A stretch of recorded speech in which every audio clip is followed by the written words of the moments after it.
झणझणीत मुळ्याचा ठेचा करू त्यासाठी हा एक मुळा घेतलेला आहे, स्वच्छ धुवून घेतलेला आहे मुळा। तो किसून घेणार आहोत हलका हाताने साल काढून त्याचं। 7-8 या हिरव्या मिरच्या, तिखट नाही आहे जास्त, आणि लोखंडी तव्यावरती मिरच्या ह्या आपण भाजायला ठेवल्या आहेत। थोडंसं तेल घालून मिरच्या चांगल्या भाजून घ्यायच्या।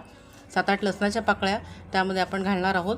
मिरच्या चांगल्या भाजत आल्या की लसूणही त्यात घातलेला आहे लोखंडी तव्यावर, तो सुद्धा भाजून घ्यायचा आहे, आणि दाणेसुद्धा भाजून घेतलेले आहेत। तर हलक्या हाताने ह्याचा साल काढलेला आहे मुळ्याचा आणि मुळा किसून घेतलेला आहे पहा।